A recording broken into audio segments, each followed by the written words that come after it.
Are you ready to take your business to the next level? Every day, there are countless books and articles that are published offering the key on how to make your business a success. It's easy to feel overwhelmed trying to keep up and run your business. That's why Deb Creer created the Business Power Hour. Keep up on the latest trends, best practices, and techniques for how to make your business a success. Let the Business Power Hour do the heavy work for you. Good morning. Good morning. I am Deb Creer, and I am passionate about giving professionals the tools that they need to make themselves and their businesses as successful as possible. And I'm so excited because I'm talking to somebody back in my home state of Colorado. I always love my guests, and I always have so much fun talking with them, but there's just a little something extra when they're in my home state. So please join me in welcoming Matthew Pohl to our program today. Welcome, Matthew. How are you? Good, Deb. We're holding down the fort out here in Colorado, and said your husband just got out here, Yep. so we're glad he was able to make it back. Yep. We try and get out a couple times a year. So, who knows? Maybe you and I will actually get to meet in the real world, right? In the real world. Great. Do we do that still? We'd probably, what we'd do? We'd sit there and be playing with our phones, right? Yeah. So, well, let me tell folks a little bit about you, and then we'll jump into this. So Matthew Pohl is a former data analytics professional turned small business owner and an advocate for organizational growth. He applied the stages of growth methodology, achieving a 10 times increase in his own company's value. He founded the Rewild Group to share this approach, and he wrote the Organizational Rewilding Rules for Business Growth series. He is passionate about helping business leaders and advisors. Matthew enjoys the outdoors in Colorado. I'm so jealous. And spending time with his family. He welcomes collaborations and aims to empower businesses to reach their full potential. So again, Matt, welcome. Thanks. Yeah, I'm excited to be here and to talk to small, mid-sized business leaders around the globe. Right. Well, I always like to find out from my guests how they got to where they are today. So tell us a little bit more about that. Well, I'll try to hit the highlights. Grew up in Iowa, moved out to Colorado to finish up my college, and then spent my early career at the Federal Reserve Bank and Arthur Andersen. Okay. And then at a company called Corporate Express, which was a $4 billion office products company. And then in my mid-30s, decided to go out on my own, start my first business. My wife and I, our youngest child was headed into kindergarten, and she wanted to get back into the workforce. And so I looked around for options with flexibility for her to still be a mom, and decided that really starting our own business created the best work environment. And so we leaned into work that I had done at Arthur Andersen. It's kind of a specialty service. We provided administrative and consulting services for attorneys involved in class action lawsuits. Okay. So it's a really narrow niche, but basically it was project management, data management, and claims management was kind of and we started that mid-30s and, had that business for 15 years before we sold it. So I say that business had two seasons, the first 12 years and then the last 3 years. In the first 12 years, we were just running a business, I think, like most business owners do, right? We're good at something. We had passion. We wanted to build something that we were proud of. And, over those 12 years, we built a nice lifestyle business, right? So it was funding and covering the expenses for, four little kids that were growing up, and Dawn and I's lifestyle. And in year 12, we had kind of an interesting situation. And what happened was we were approached by a business broker, and he said, I might have somebody that's interested in your business. Would you let me do a valuation? And I think looking back now, he was probably just using that as a sales tactic, but it got us to say, Right. okay, Sure. yeah, let's Just out of try that. curiosity, right? Just out of curiosity, exactly. And 12 years into it, it's like when he came back with the number, and I think most business owners, when they see the first valuation of their business, are usually disappointed.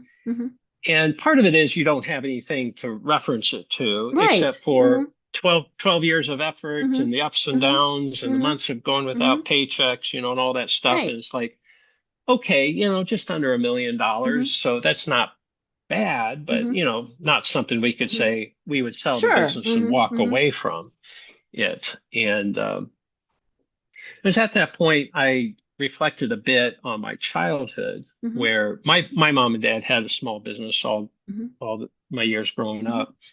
And when I was just going into high school, this was around 1980, my parents actually kind of surprised us and said, we're going to have to close our business. And so my dad had put 25 years into that business. And essentially one day he had to go there, turn off the lights, lock the door, and walk away from 25 years of who he was. And business owners can relate to this, right? It's not a job, right? It's who you are. It's your life. And it is. And he had put his heart and soul into it. He was an interior designer and just incredibly talented, artistic. And anyway, my dad, I was ninth grade, I didn't know up from down back then, but, reflecting later, really after his passing, that, he never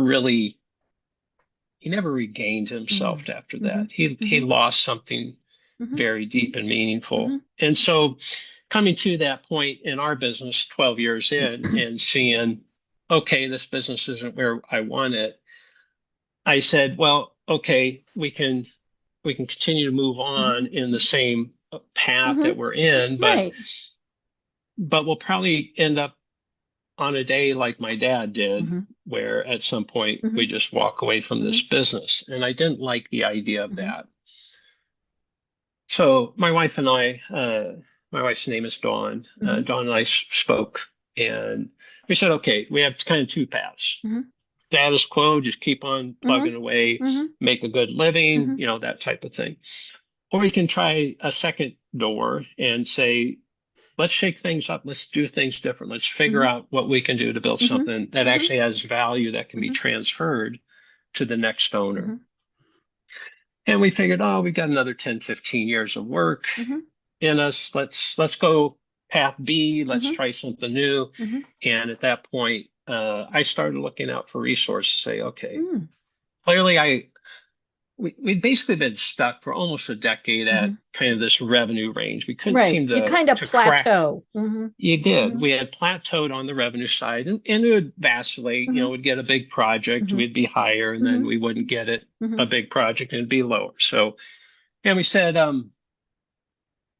something's not working. And I fancy myself as being smart. I did well in school, and I worked for some good organizations. I had learned a lot, so it wasn't effort, and it wasn't really intelligence. But there was something missing there, like a secret handshake or something I couldn't figure out. And so I stumbled on a book at that point called Navigating the Growth Curve. And I read through this book, and it was very intriguing. It basically said businesses go through these different stages, and there's these rules you have to align with. And if you don't align with those rules, you get stuck. Right. And I said, well, that's interesting. As I read the book, I realized the book, you'll appreciate this, the setting for the book, it's a narrative form. It's about business, but it was set in like a novel form. It takes place in Boulder, Colorado. And I was like, out of all the places this guy could write about, Boulder, it's beautiful, but that just seems kind of coincidental. Right. And so I looked up the author, and sure enough, the author was from the North Denver metropolitan area, just lived miles away from me. And so we hooked up and he basically coached me for about a year as I tried to understand the principles in the book, and he built that out for me. What happened during those next 3 years, I would classify as almost magical. You know, we had vacillated between 8 and 12 employees. In those last 3 years, we tripled to almost 40 employees. Our revenue tripled. That revenue that had been stuck for almost a decade tripled somehow. And it was in year 15 that one of our largest competitors came to us and made us an offer. And you know, it's just kind of worked out this way. We had that valuation in year 12.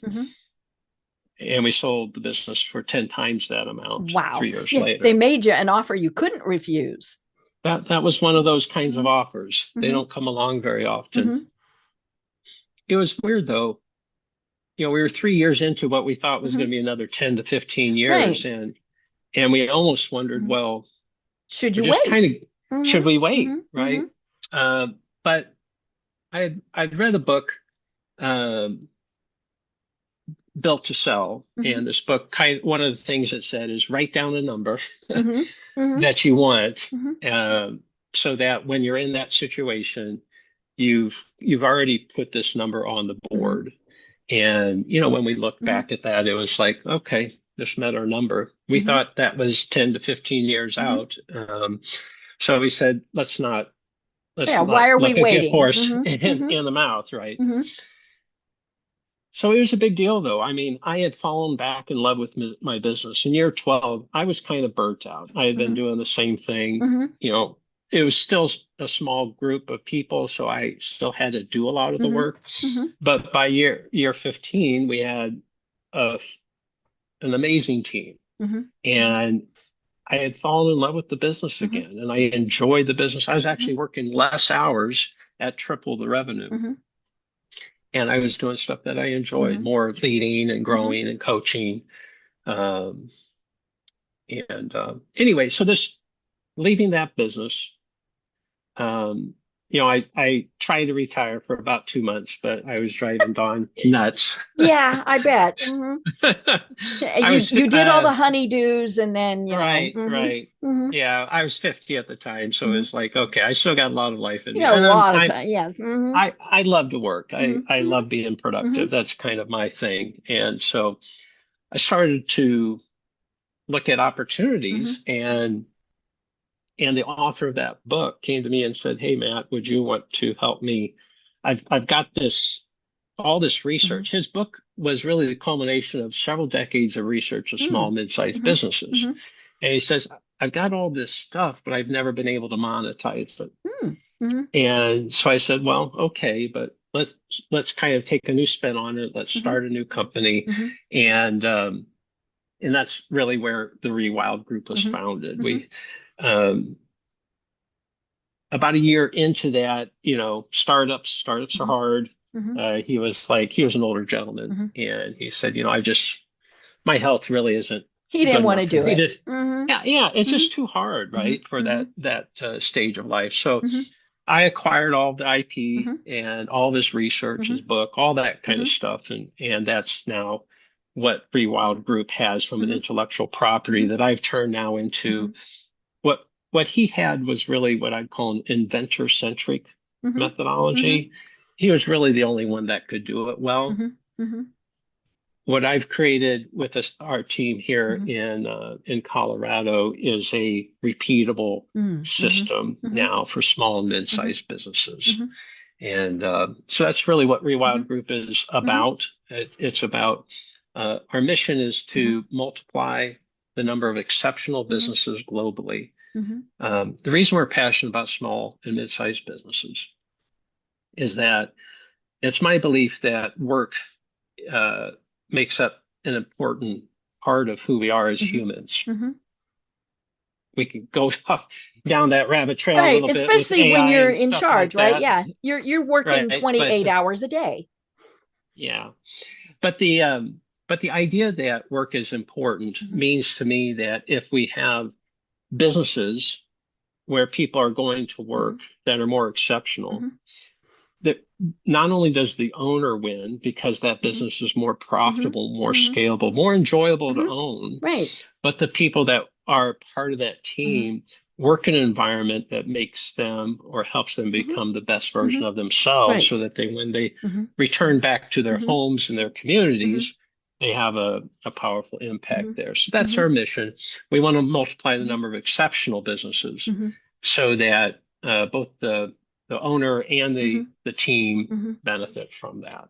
I love it. Well, I have to ask the question, how did you come up with Rewild as the name? Yeah, as we looked at,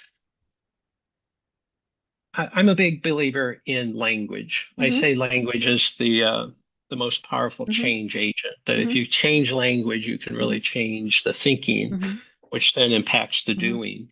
And so it's really important to both the author of the book and myself to come up with some kind of a story, something that people could resonate with. And so he and I had followed this story of rewilding, that rewilding is a scientific term. And it talks to, it's the idea of identifying a missing element within an ecosystem and then infusing that element that has been missing to set off a natural ripple effect throughout that ecology. And the most famous story of this is Yellowstone National Park, where wolves had been gone for 50 years and the elk had basically overrun the park. Right. And there was nothing there to curtail their population. Yeah. And they were literally destroying the ecosystem. I mean, there were many birds and mammals and stuff like that that had just left the park because they couldn't survive there. There was a lot of flooding because the banks weren't held in place for the streams. Anyway, when the wolf was reintroduced, it set off this natural ripple effect. It did reduce the elk population, but it also changed the behavior of the elk. So they were up in the hills and the mountains more. And that allowed, in just like 3 years, the average height of trees to quintuple. Wow. It brought back songbirds and waterfowl and beavers to build dams. And it really strengthened the banks of the streams. And so there's less erosion, less flooding. And so reintroducing the gray wolf set off this chain event that even how the water flowed through the park was changed. And you don't think about that. You don't say, I'll put in wolves and the streams will change. Yeah, this stream will be here now. Right. Rewilding works in nature because there are these natural forces, right? There's these interrelated dynamics that when a important piece is taken out, bad things happen. We see human organizations as ecosystems because they too are these dynamic environments. It's not a watch that you can just tinker with and just replace one cog. When you change one aspect, it has this ripple effect out to the rest of the organization. And that's really what we saw as rewilding, right? And so our system identifies what's missing within that human ecosystem. It then infuses that element. And by infusing that missing element, it has the same ripple effect like putting the wolf back into Yellowstone. Wow. I love that analogy. That is very cool, especially since I'm a Colorado girl, right? Yeah. But yeah, I mean, it does make sense because, I think many small businesses and medium-sized businesses too, they're, as you said, just kind of going along, and it's not even really, I think sometimes they're stuck because they don't know how to grow. They're scared to grow. And I think we really saw a lot of things that happened because of COVID, where, when they had to adapt and change, they couldn't. Yeah. And because, and I always, we always hear that phrase, well, this is the way we've always done it. Mm-hmm. Okay, that may or may not work, but you need to be thinking, what if we want to grow? What if there is a catastrophe? I used to do crisis management planning when I was in Colorado, and I would say, what if we got a really big snow and you couldn't go into your office for 4 or 5 days? Could it survive? And the bad part is many times it couldn't survive. Now, things have changed because of remote working and a lot of things like that. But yeah, sometimes it takes just one tiny thing and your business goes under. And I think so many times people don't even they don't want to recognize that there is that problem. And they're just keeping their head above water. They Yeah. can't think about doing anything else because it's just this continual churn of, we got to do it this way.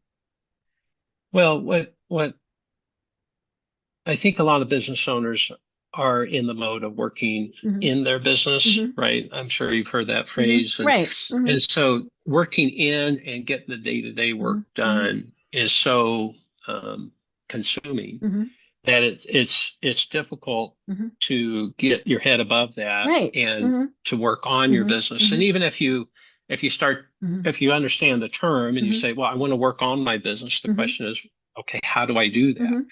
Well, I would say our framework, our roadmap is how you work on your business. So if you've made that conscious decision, then we've got a framework that can help you actually work on your business. Right.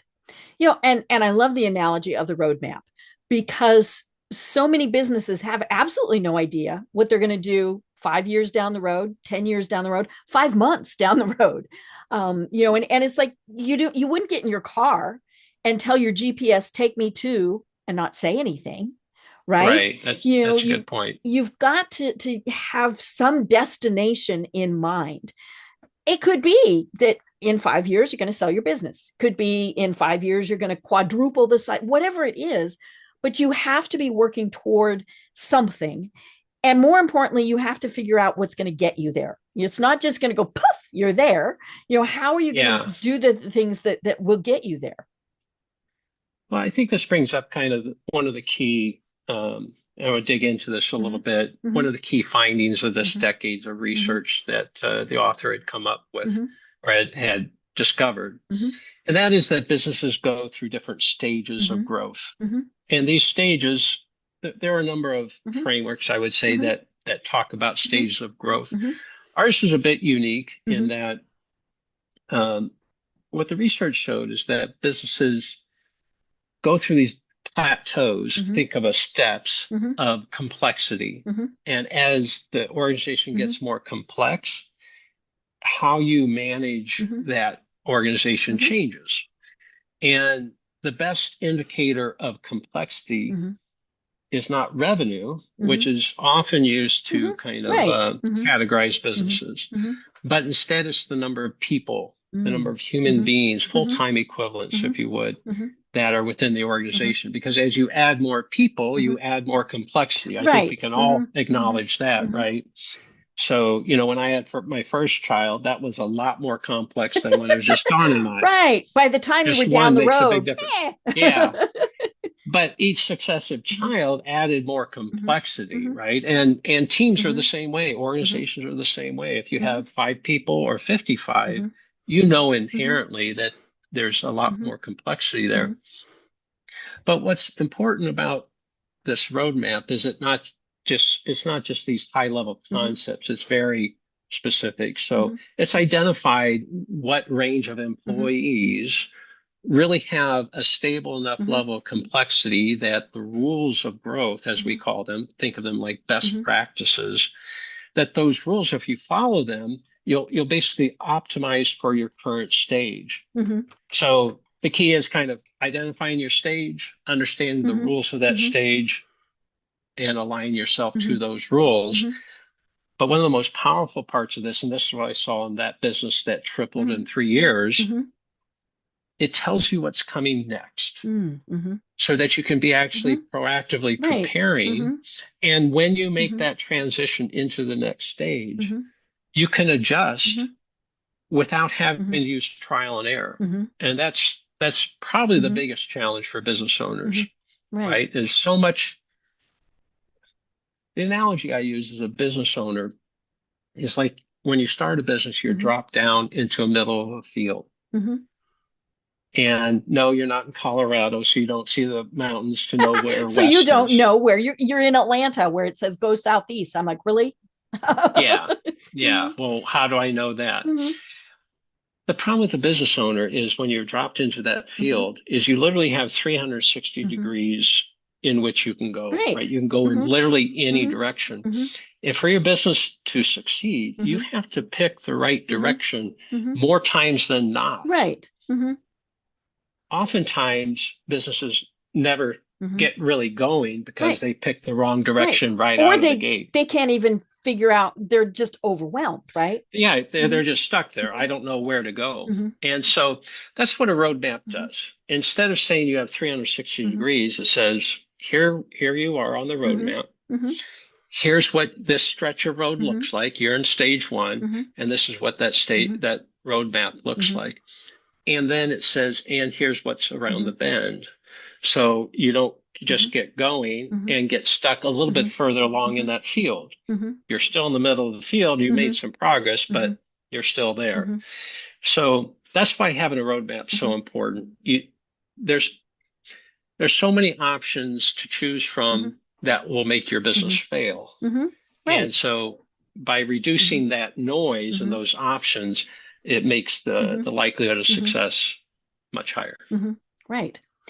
So it did make me curious when you were talking about that, the role of AI, and the fact that, like I was talking to somebody the other day and they said they believe that all entry-level positions, or not all, many entry-level positions will go away because AI will be able to do that. So how do you take that into account? And and I think the worst thing would be obviously for the business. No, we're not going to use AI. Ooh, right? Because it's going to happen whether you like it or not. But how does AI kind of factor into some of this?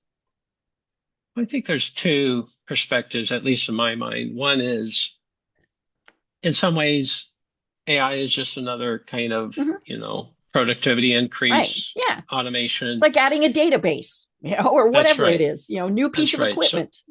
So that, how I see that taking place is that, revenue per employee should go up, right? So you should be able to produce more with fewer humans.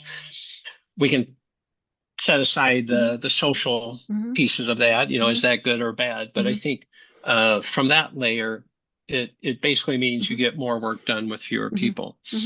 But one thing nice about our roadmap, our stages, is that it's not based on revenue, right? So that factor, we would say, well, you don't have to add people as quickly as maybe what you would have in the past. But again, every person you're adding to the culture within that ecosystem is still adding complexity. So from a framework standpoint, we don't see a major impact to our methodology because it's really focused on the humans. Right. Yeah. And I mean, that's the thing that everybody needs to remember is it is just a tool.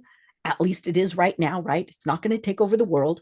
And we still need people to do it. I was talking to somebody who was in a warehouse type of situation, and they were switching over to a lot of robotics. And, and there's a variety of reasons for it. But she said the cool thing was the people who had been the workers, right? The stacking the boxes, the pulling all that stuff, were being trained. Now, some of them, just quantity wise, they had to be let go. But the ones that remained got training on how to manage the robots, which was actually a really good skill that could transfer to other things. That's higher value add for them. That's great. So anyway, I don't see that as impacting our kind of our guidelines and guidance. But what really helped me in my business that was stuck in year 12 was understanding these rules. And when I looked through the rules and the guidance, we were in stage one at at that point, I could clearly see where my organization was misaligned. And they aren't kind of general things. They're pretty specific things. So just as an example, for each stage, you have these set of rules. There's 8 areas, and I'll just take one. One is we call gates of focus. And gates of focus says there are 3 things you can look at, can focus on, can put your energy behind to make your business grow. And that is people, profit, and process. All 3 of those are always important to a business. You can't ignore them. Right. But there's an optimal prioritization based on your stage of growth. And what we as leaders tend to do, we do this in all of our lives, right? Is whatever we're good at, whatever our strengths are, we tend to lean into that. Right. And so we might naturally say, oh, I'm good at people. I'm good at bringing in revenue that drives profit. I'm good at process. And while that may be enjoyable for you as a leader, it may not be optimal for your organization. And so in stage one, the ideal, the rules for growth for a gate of focus is that you should prioritize profit first. Okay. Then people, and then process. Right. Yeah, because you can't do anything if you don't have profit. Exactly. But as brilliant as I was, as hardworking as I was, I'm a process person. I love systems. I'm a data scientist. Right. You're a data guy. I'm a data guy. So I was focused on building the best widget. And so I put my energy and the organization's energy behind process. That's a large part of why we were stuck for 10 years. It's what I call a hidden barrier to growth. You don't know it, but when you hear it, it's not complicated. You can say, okay, I get that. And so what I had to do is I had to put profit first, then people second. And I had to push down that natural desire for process in me, because in stage one, you should only put in process where it's necessary. It's not a big process. And part of that is because you just don't have enough people to invest so much in that, right? And you can't get out of stage one without focusing on profit. If you can't build a business that generates revenue, that puts off healthy profits, you can never get out of stage one. Right. Because you can't invest in people and processes without that. Exactly. So that was probably one of the huge mind shifts that came. And so I had to focus my energy and the team on profit. And so what did we do? Well, I still had to get my systems fixed. So I built a custom CRM. We started doing outreach to attorneys, which were our clients. And so every person in the organization, if they didn't have billable time to work on client work, they had specific tasks that they could do to drive profit. And in 1 year, we made 15,000 outbound calls to attorneys across the country. Wow. We went from 2 to 3 proposals a month to 20 proposals a month.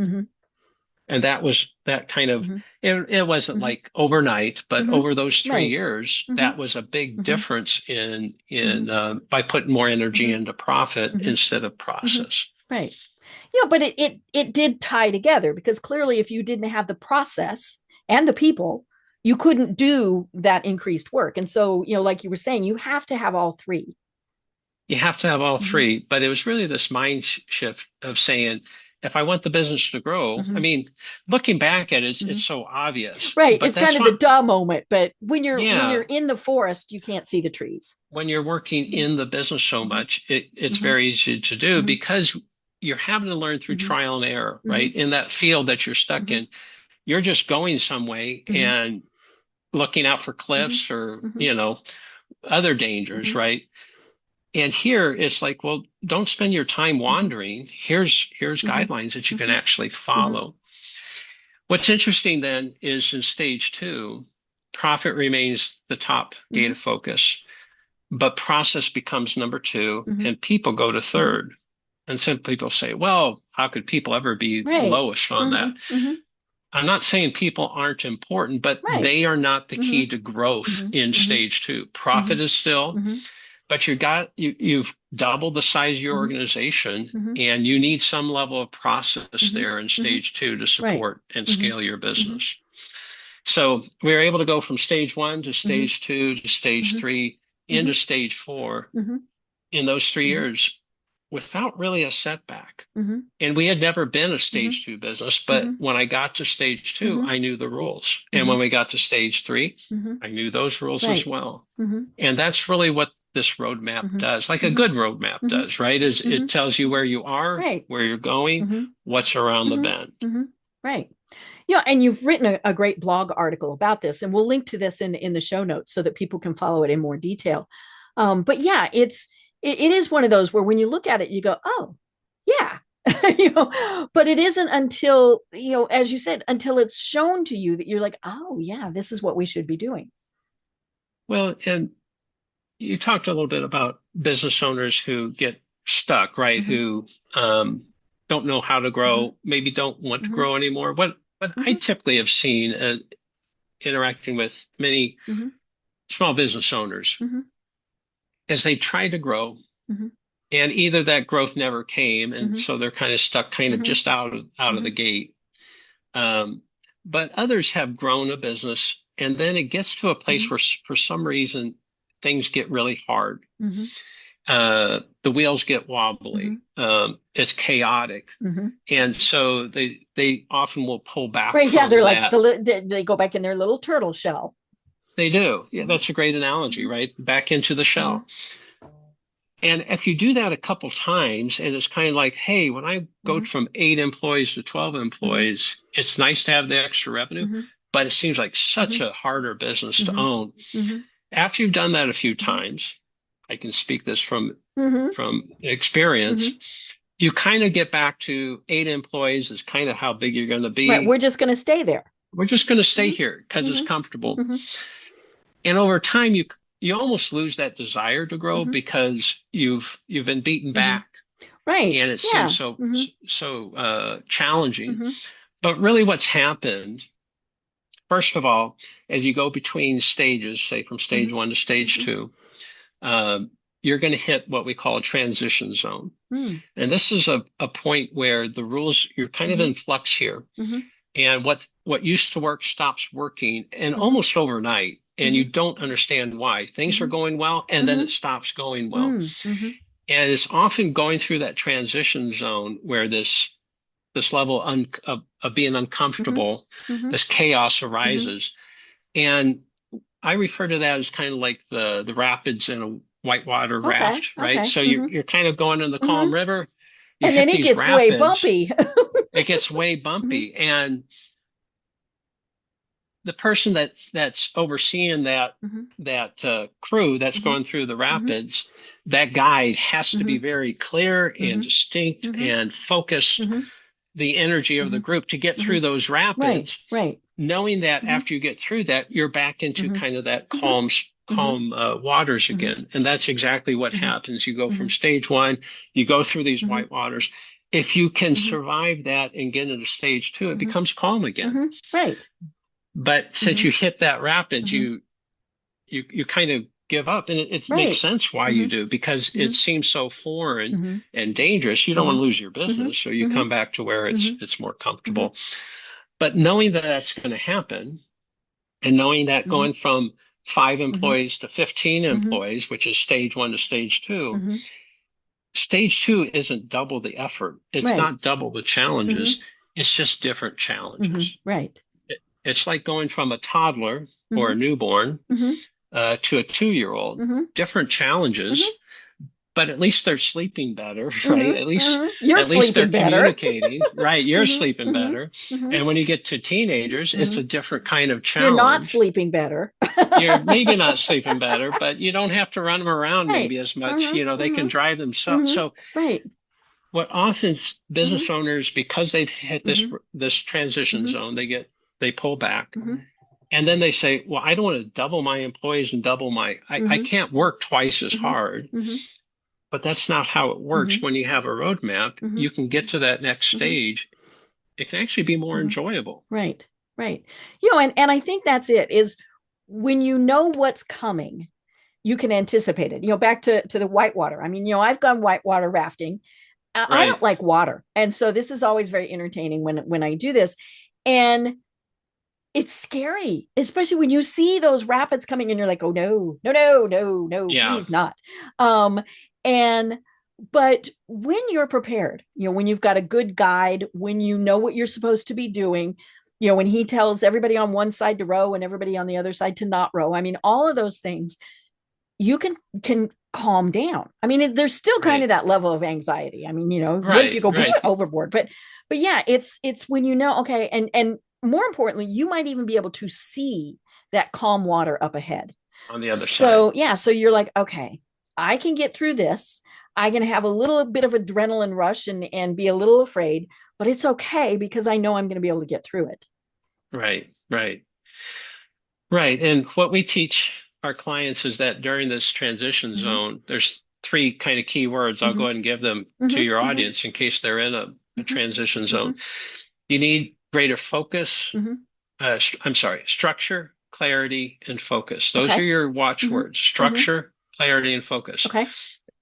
Write them on your whiteboard, and Mm-hmm. every day you get into work, look at those three Mm-hmm. things and say, how can I provide my team more Mm-hmm. structure? Mm-hmm. Right. What work needs to be Mm-hmm. done, right? Mm-hmm. Clarify Mm-hmm. what everybody's roles are, Mm-hmm. what's Mm-hmm. important, and allow them to focus. Mm-hmm. And that's exactly what Mm-hmm. that guide is doing Right. as they Mm-hmm. navigate those Mm-hmm. whitewater rafts. There's Mm-hmm. structure, everybody's in their right Mm-hmm. positions. Mm-hmm. There's clarity. Mm-hmm. This is where we're going to go Right. and how we're You going to row, get you there. don't row. You Mm-hmm. row, Mm-hmm. you go back, you go Mm-hmm. forward, Mm-hmm. you turn Mm-hmm. here. And with that additional Mm-hmm. hand holding through that, you get through the Mm-hmm. transition and into Mm-hmm. those Right. those calmer Mm-hmm. waters that you Mm-hmm. see just down Mm-hmm. the stream. Right. Well, and you get through them usually more quickly. You know, if you're just kind of rowing every which way, you might just be spinning in circles. Yeah. You know, and Yeah. you might eventually get through, but it's been so painful. Like we said, you're like, nope, not doing that again. Right. Mm-hmm. Right. So understanding these rules, Mm-hmm. aligning to the rules Mm-hmm. for your stage, Mm-hmm. and then being able to Mm-hmm. see what that next stage Mm-hmm. is so helpful Mm-hmm. in order for you to Mm-hmm. continue to grow Mm-hmm. your business. Otherwise, what often happens is you're close enough with the rules in one Mm-hmm. stage and you had success. Mm-hmm. You get to that next stage, you don't know the rules have changed, Mm-hmm. right? You're playing Mm-hmm. poker, Mm-hmm. everybody else is playing cribbage. Right. You know, you should be playing cribbage, I should Mm-hmm. say. Mm-hmm. And it's like, well, I'm using my same strategies. Mm-hmm. Why are they not Right. working Mm-hmm. anymore? Mm-hmm. And there's an axiom: what Mm-hmm. got you here won't get you there. Mm-hmm. That's a truism. Mm-hmm. The problem is the truism doesn't tell you what you need to change Right. to get there, Mm-hmm. right? It's Mm-hmm. just kind of a reflection that says Mm-hmm. at some point, what's got you here, Mm-hmm. what's made you Mm-hmm. successful to this point, Mm-hmm. will stop Mm-hmm. working. Mm-hmm. And our roadmap Mm-hmm. specifically Mm-hmm. says what needs to Mm-hmm. change, why it needs to Right. change, Right. and it Mm-hmm. helps you Mm-hmm. navigate Mm-hmm. that Mm-hmm. new stage of Mm-hmm. growth. Right. You know, one of the things when I was looking through your information, we talk about leaders and leadership a lot on this program. Okay. And, you know, and I was looking at what you've got, and I think what happens so many times, and maybe, you know, just whether you're growing or not, but we go, Matt, you've been doing a great job. We're going to put you in charge. Right. And that's all, you know, and then you know, what way are you supposed to row? Are you know, all of those things. And so talk to us about how important it is to train your leaders. Yeah, leadership training, there's a lot of books written on leadership. Mm-hmm. First of all, just kind of in general, Mm-hmm. our perspective is that there's not one ideal Right. leadership, Mm-hmm. Mm-hmm. right?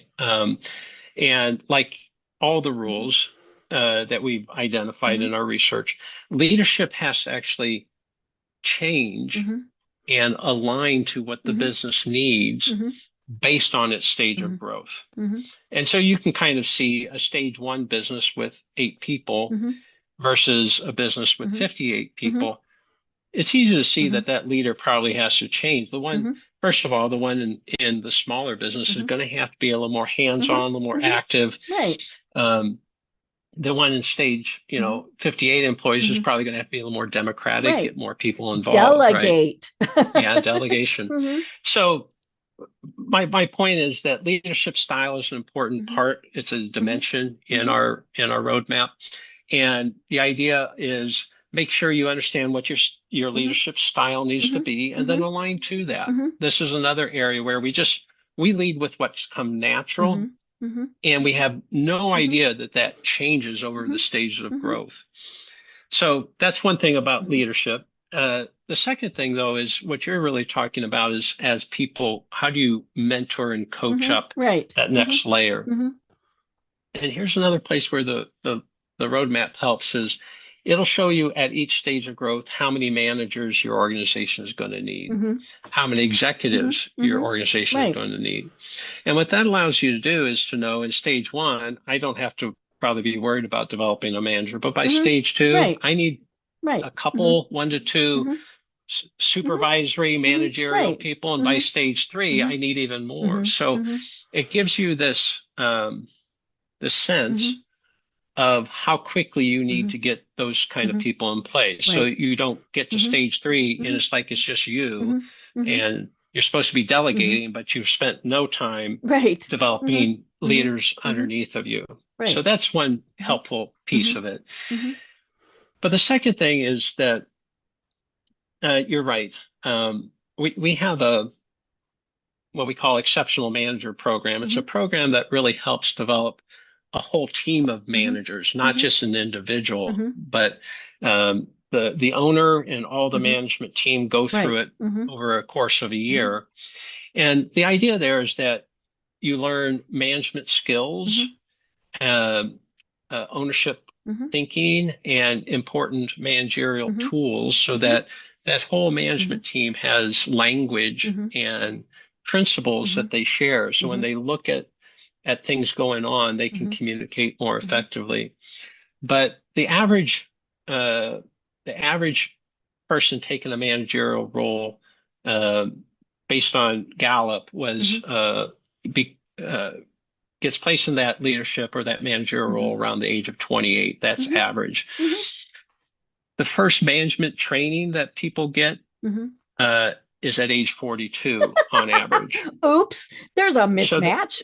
So there's a decade and a half there where people are operating as a manager, but on average have no training, no knowledge. And you're right, you can't being a good doer, a good task member of the team is different than leading the team, right? You see many athletes who are premier athletes that do never become a coach, right? And those are two different skill sets. Now, great players can become great coaches, but that takes a whole different skill set. So many athletes will never become a great coach because it's a totally different skill set. But that's what we expect. Oh, you're the star of the basketball team, so now coach the basketball team. That's what we're really asking people to do. And it's very ineffective. Right. Well, and of course, a big part of that is, as you were saying, recognizing your own skill set. My husband retired a little over a year ago, and he'd been with the same company in various iterations his entire career. Okay. And one of the things that he was very clear on, that 34, 37 years, he did not want to manage people. He just didn't want to. Okay. And he knew that would not be something he was good at. And he really had no desire to do it.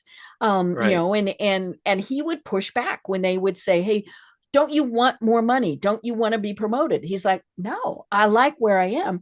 And there's, and I think that's the thing, is we all think, oh, we have to want to be promoted. We have to, that's not always the goal. And I've talked on this program before about a boss that I had one time who was the yeller and the thrower and the swearer. That was great. Not good management skills, right? No. And I didn't last there very long, because that's, you just don't do that. But there's also the people who, they're the people pleasers, no matter what. Right. they're going to make everybody happy. Well, that's not really a good manager either.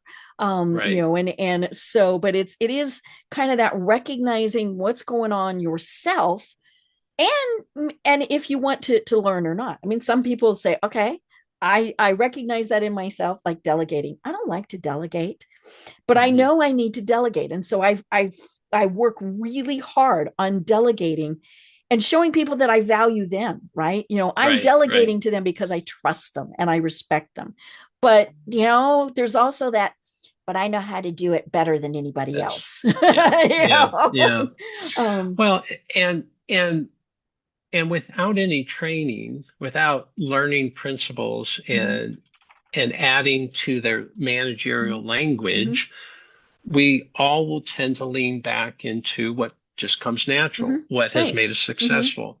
So that phrase, what got you here won't get you there, is not just for businesses, but it's about a person in their career as well. So you can become the best specialist, but if you want to, at least my opinion, if you want to impact the organization more, allow them to be able to pay you more, you've got to then transition into a place where you're managing others that are impacting the business. And you can use your skills, but you have to develop new skills. And so, again, just like the roadmap for businesses, our exceptional manager program walks through kind of a roadmap of growing the right skills. And there's kind of 4 areas. I'll just quick share this in case there's some interest. We say we have this management wheel, and this wheel has 4 quadrants. And these are 4 areas that you have to manage to be a good manager. And they are the self, the staff, the work, and the workplace. So you have to be able to manage yourself. These are skills like time management and decision making. You have to manage the staff by providing structure and clarity and supervision and coaching. You have to manage the work. How do you get things done? Project management, systems, understanding scalable systems, and they have to manage the workplace. How do you manage the team and the team dynamics of adding new people and turnover, as well as how do you have good, effective meetings? So how do you work remotely? How do you work remotely? A new part of our reality, right? So those are 4 areas, and usually when we think of managing, we think of primarily managing work, right? But that's only one of those 4 quadrants. So especially if you're a specialist and you're focused on getting work done, then as a manager, it's like it makes sense that you still focus on the work when you're leaving out the self, staff, and workplace out of that, out of the skills that you need. So again, it's no wonder many managers that first becoming a manager, it's very ineffective. It's frustrating. And if you're the owner of a business and you're trying to delegate more, it may not be that you have the wrong people in those positions. They just may not have the right skills. These new skills that they need in order to be effective in that layer. And whether they're an employee, a volunteer, a virtual assistant, whatever it is, you need all those. And I keep coming back to the when you're talking about self. I mean, I think we probably all had managers that did not manage themselves well, right? They didn't check their emails frequently. They'd promised to do something and they didn't. I had one that consistently came in about an hour late for no reason. I mean, it wasn't that she had kids that she had to get to school.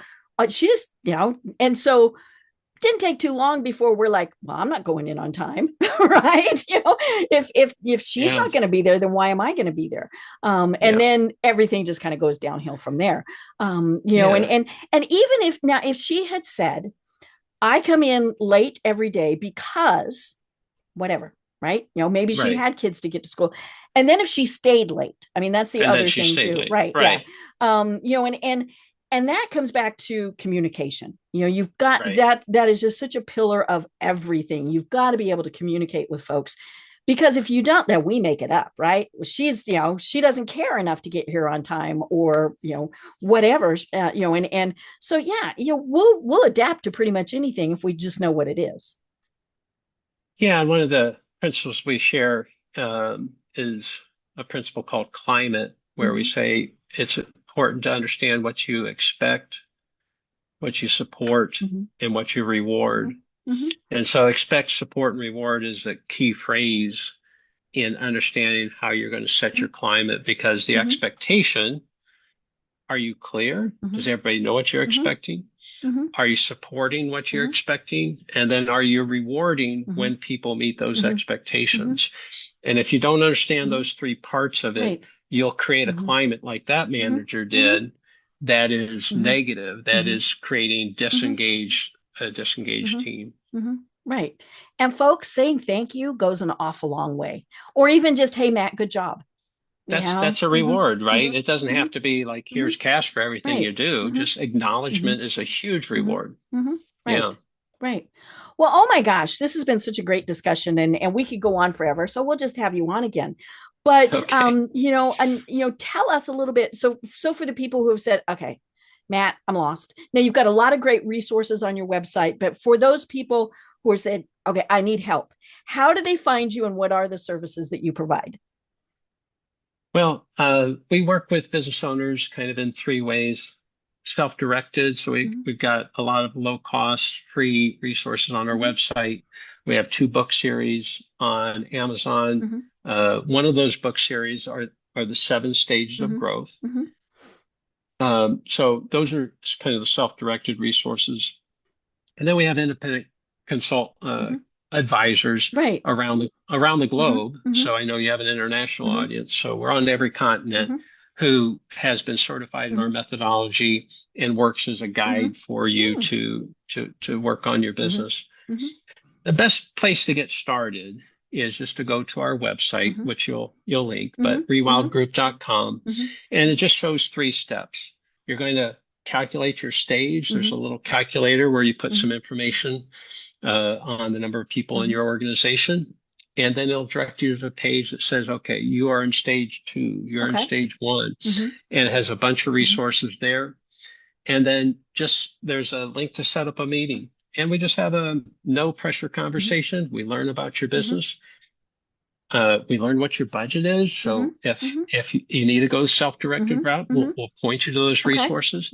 If you want to go quicker and see the impact sooner, we can connect you with an advisor. But we just have a conversation, and we go through something called a growth readiness check. And this is a really fun exercise. You'll learn a lot about your business. You'll see how our methodology works. And it'll just be kind of a little activity sheet, that you'll fill out together. And what comes out of that is really a recognition of where you are. And you'll have your own choice to make on whether you stay where you are or you want to go forward, to a better future. Wow. I love it. I love it. Well, as I mentioned, we'll have you on again because this is such a great discussion to have. But until then, do you have any final thoughts that you want to leave everyone with? I would just say, as a business owner, as an entrepreneur myself, I can relate to the challenges you go through if you're a business owner. It's the one thing that we do in life where we have no blueprint. We rarely have anybody that's gone ahead of us. Even as a parent, right? Your first child is hard, but you're a kid, you've got parents, you see other parents around you. But as a business owner, oftentimes you have no template to use. And that's why it's so hard. Having a roadmap will make it much easier. And so I hope you'll at least look at the roadmap and take advantage of a lot of resources that we provide on our website so that we can help you be more successful, because that's our passion, is to help business owners create more exceptional businesses. Perfect. I love it. I love it. Well, I am Deb Creer. I've been having a fascinating discussion with Matthew Pohl, the founder of Rewild Group. And until next time, everyone have a great day. Tune in for our next program for even more trends, best practices, and techniques for how to make your business a success. The Business Power Hour, hosted by Deb Creer, is proud to be part of the C-Suite Network.